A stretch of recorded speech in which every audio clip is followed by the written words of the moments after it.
to this new episode of LCJ Live. It's our Cinco de Mayo show. Happy Cinco de Mayo. It's Sunday, May 5th, 2024.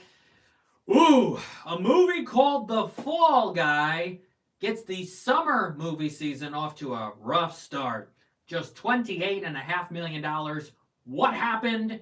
And why did this happen? We have to go all the way back to November. I will explain why here in a minute. As always, send in your questions and your comments because we're live. It's LCJ Live. I'll read them here. We'll get into the box office, my thoughts on the movies, what's happening in the world of entertainment. Let me start off with what I have next to me here in front of me. It is the brand new Captain America toy, Anthony Mackie as Captain America, for the new film, which was supposed to open this weekend. It was supposed to kick off the summer movie season, as Marvel films usually do. But it got moved to next February. That's right, 9 months away from Captain America Brave New World.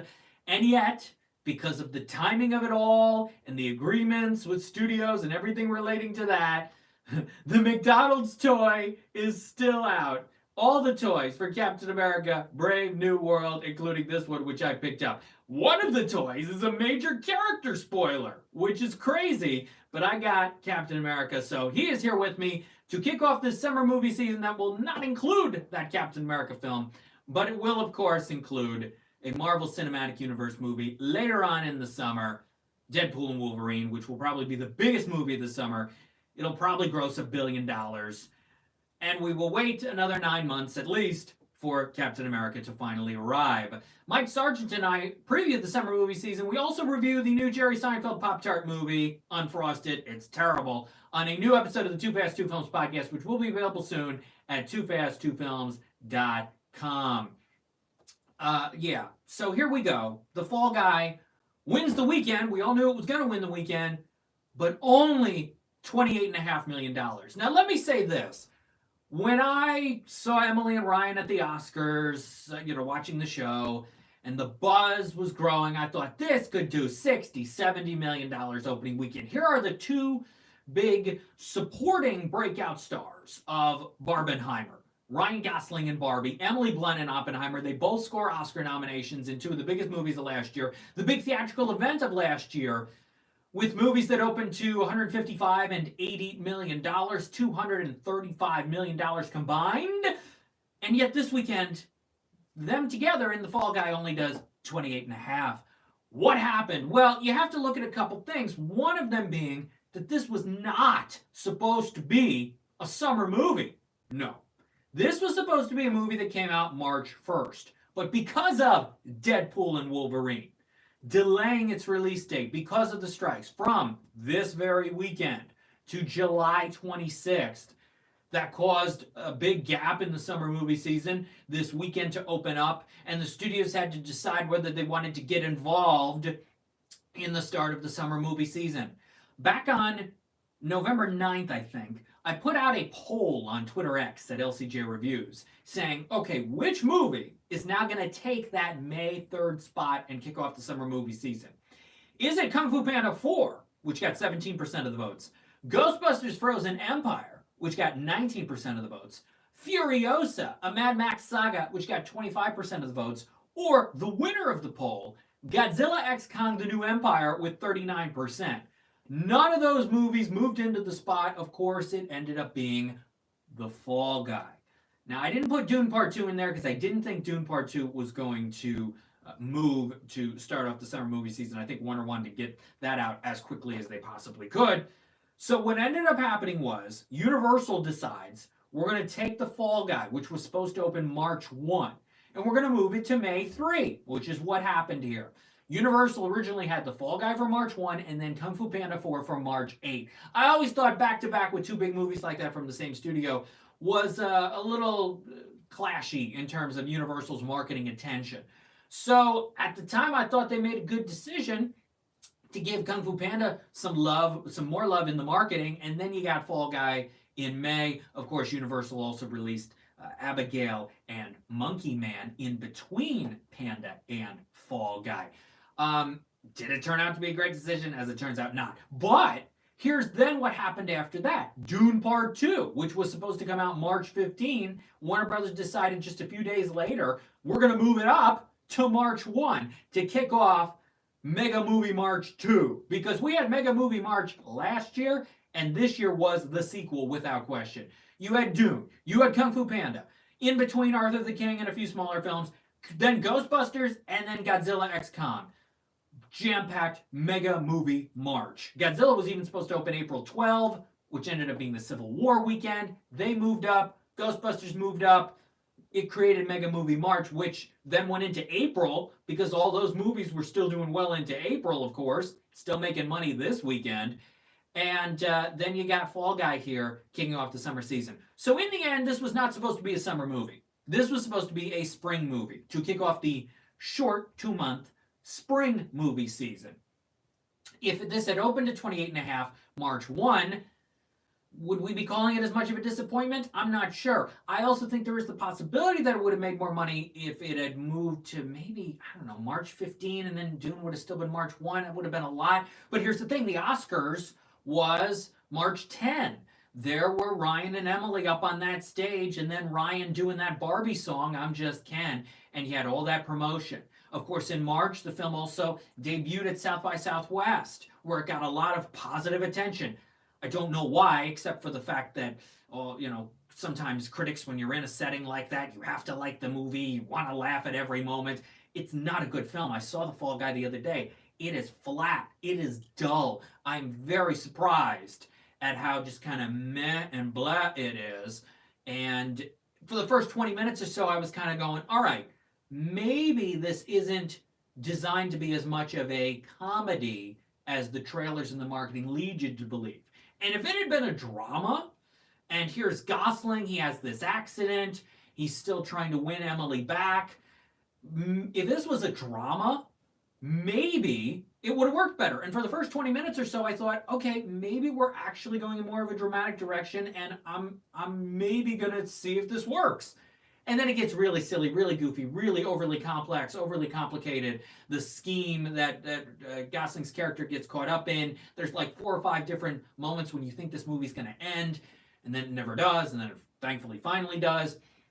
Yeah, it's messy. It's very messy. I was very surprised. And the chemistry isn't really there. If I had to go on a 1 to 10 scale of the chemistry between Ryan and Emily, I'd go about a 3.5. It's not a lot there in terms of their chemistry, which disappointed me as well. So in the end, The Fall Guy is a miss, and Universal will never kick off the summer movie season again unless it's Despicable Me 5. That is the only way Universal, who will probably look very embarrassed today, that's the only way they're ever going to kick off the summer movie season again. Marvel's probably going to want to take all these spots for the summer and beyond. But Universal's never going to put themselves into this position again with something like this. If it's Illumination or DreamWorks and it's guaranteed money, then they're going to do it. If it's something else, it's not going to happen. Unless it's gigantic franchise. Jurassic World, I guess, which they're trying to do a new one of. It has to be a major property, franchise, reboot, animation. That's the only way Universal will ever kick off the summer movie season again. They are embarrassed today, and they do not want this to happen again. This summer, of course, they've got Despicable Me 4, which I think is going to make a ton of money. Twisters will also do really well for the studio. It is coming out July 19, and I think it's a film that's going to play very well through the entire second half of the summer. Labor Day weekend, people who go see it multiple times, people who catch up on it after they go see Deadpool and Wolverine. Oh yeah, that Twisters movie. We got to see that. We got to see that at a drive-in. We got to see that on the biggest screen we can. Twisters, I think, will do really well. Trap, which is the new M. Night Shyamalan movie with Josh Hartnett, or is that Warner Brothers? Yeah, I think that's Warner. But Warner Brothers is also, by the way, behind Twisters, which is interesting that it's the combination of studios, but Universal. Yeah, Trap's Warner Brothers, but Shyamalan was at Universal with his last 5 movies.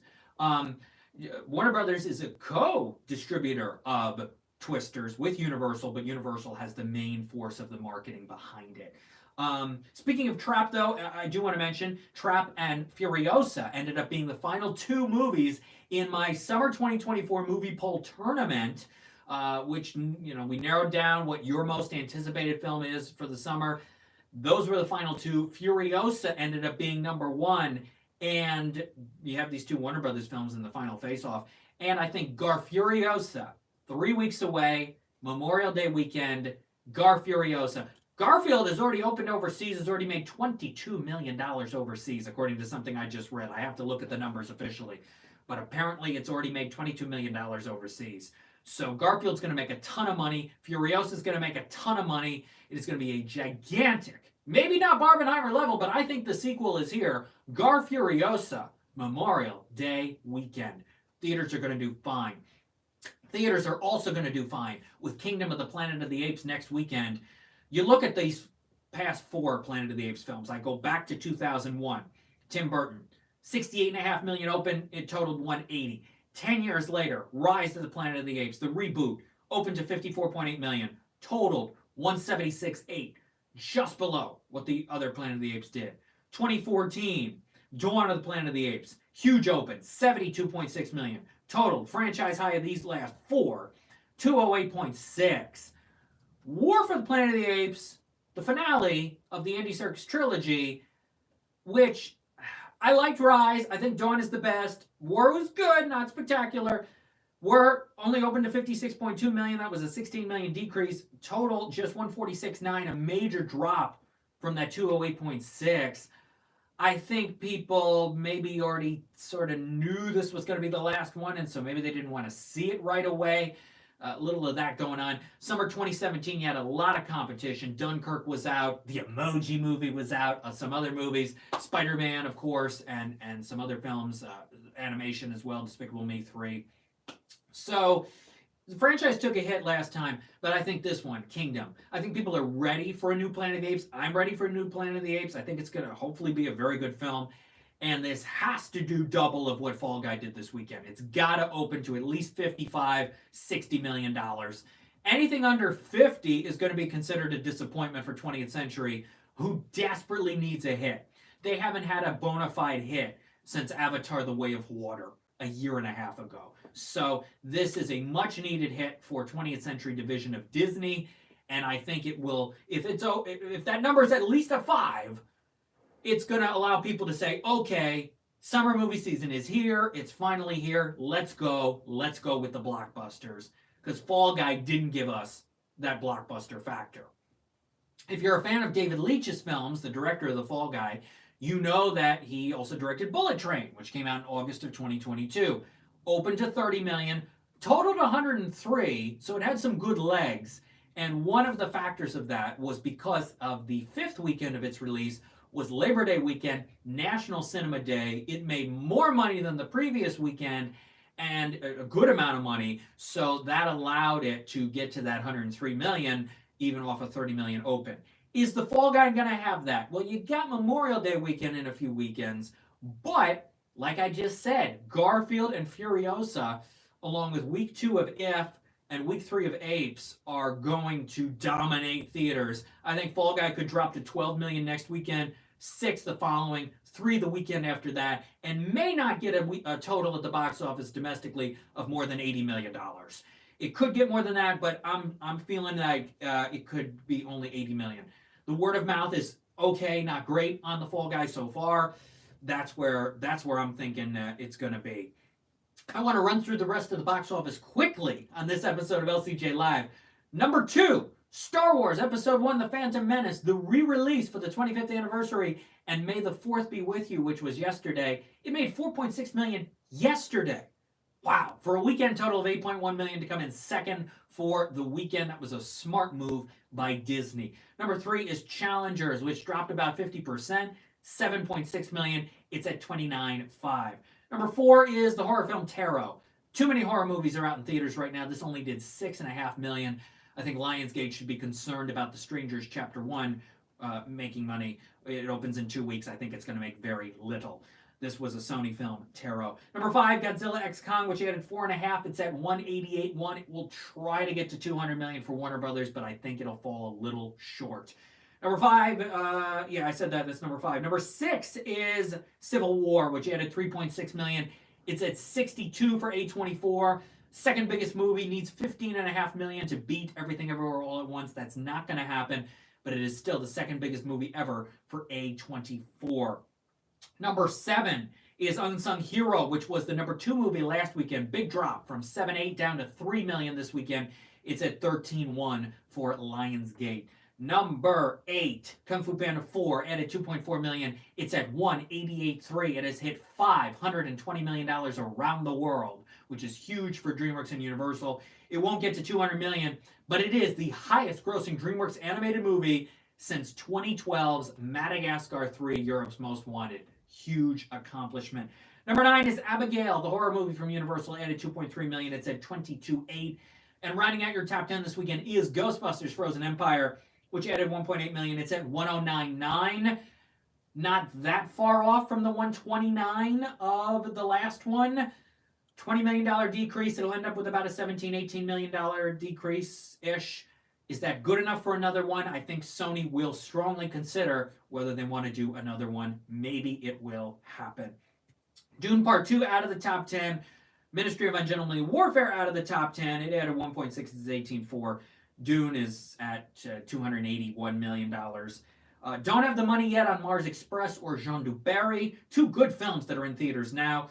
I Saw the TV Glow opened in 4 theaters from A24, made $116,000. It goes wide on the 17th.